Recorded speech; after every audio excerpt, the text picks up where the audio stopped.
I'm joined today with Ms. Roopangi Kadakia, Web Services Executive at NASA. Roopangi, welcome. Thank you very much. So Roopangi, you have extensive experience as a Chief Information and Security Officer prior to your role at NASA. Can you elaborate a little bit about your past experiences? Sure. I started in the security field in about 2000, where I was the security director and the director for new technology for a presidential initiative called FirstGov, which is now the USA.gov platform that General Services Administration runs. In that role, it was very interesting because to me, it really took a lot of my previous background, which was really actually in therapy. I used to be a therapist. Wow.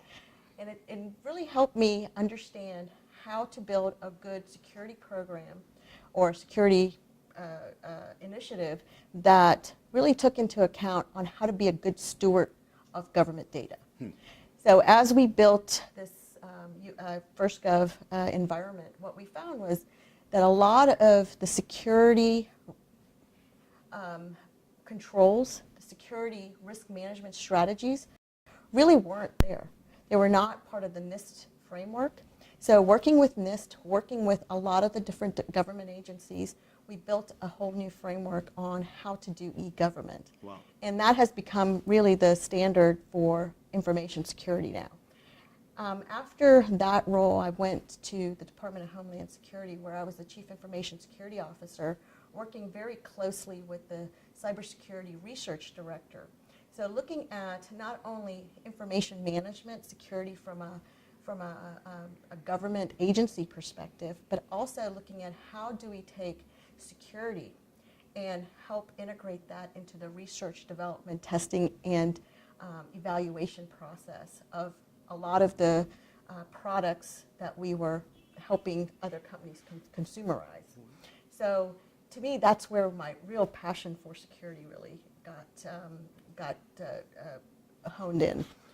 After my 5 years there, I went to the International Finance Corporation as the Chief Information Security Officer there. That's at the World Bank, right? At the World Bank Group, where it was a very different perspective, a financial institution, very different controls, but it was also a global risk management strategy that had to be put in place. What I found was this is where my previous educational background in psychology and in behavior of people really was a great fit in building a security program that was global, that had very different risk management across different sectors or regions of the country or of the globe.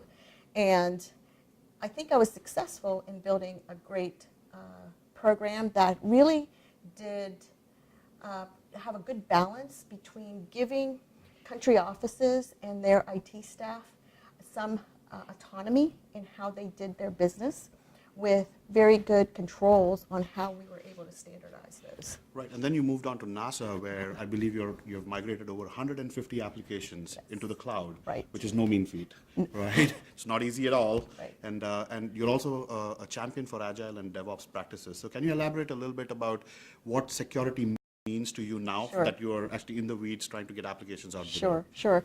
Well, you know, one of my biggest mottos is that you got to practice what you preach. So being a Chief Information Security Officer, you get to set policy, you get to do the governance, but how do you actually apply those to the real life projects and tasks that are at hand? And at NASA, this has been the greatest opportunity.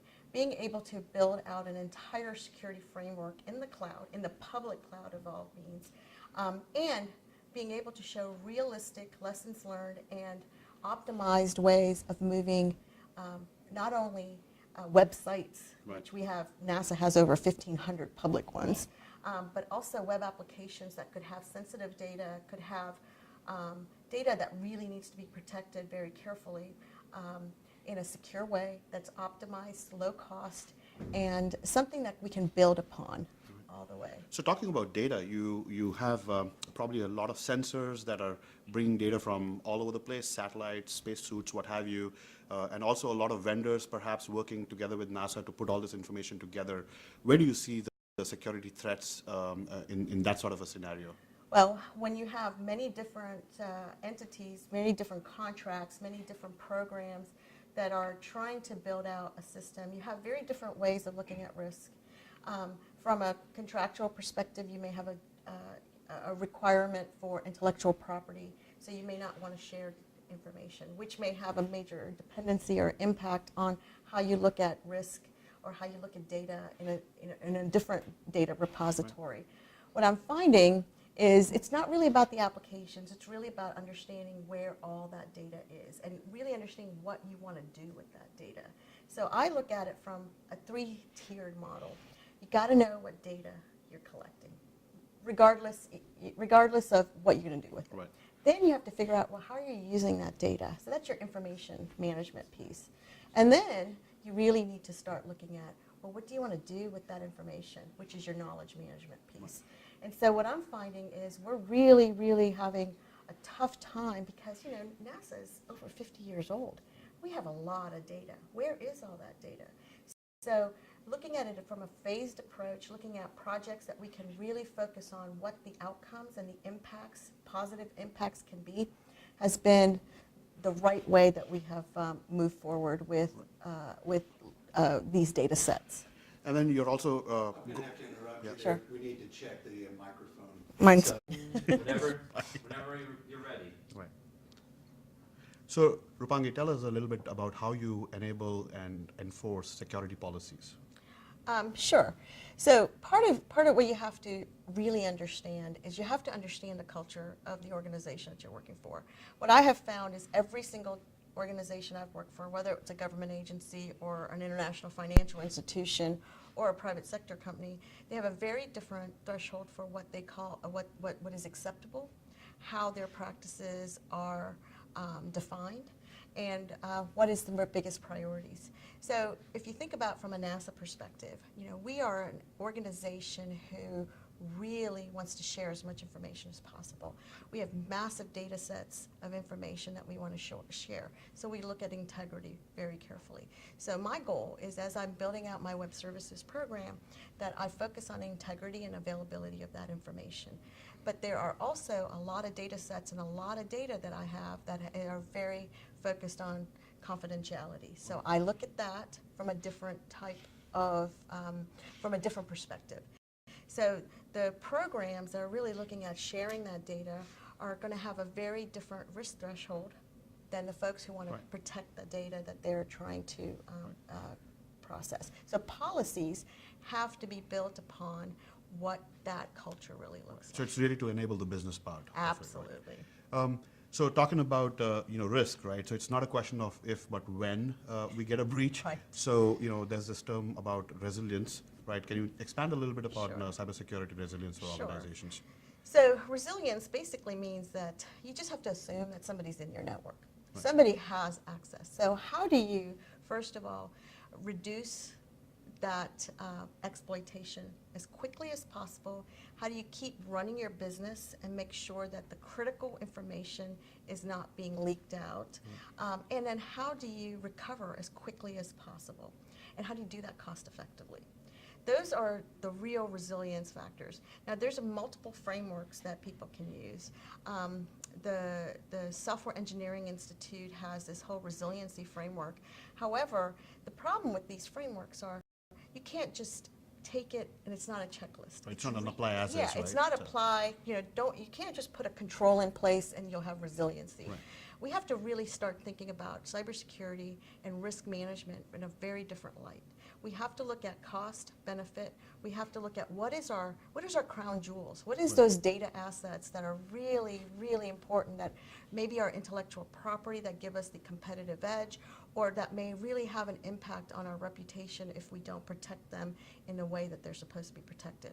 So once you have that kind of conversation, and this conversation has to occur at all levels of the organization. So do you think that the businesses that I'm talking about the business side of the business that you deal with, do you think that there's a good understanding of security at those levels? If you look at security, if I said to a program manager or an executive in one of our mission, what is security to you? Right. It's not going to resonate very well.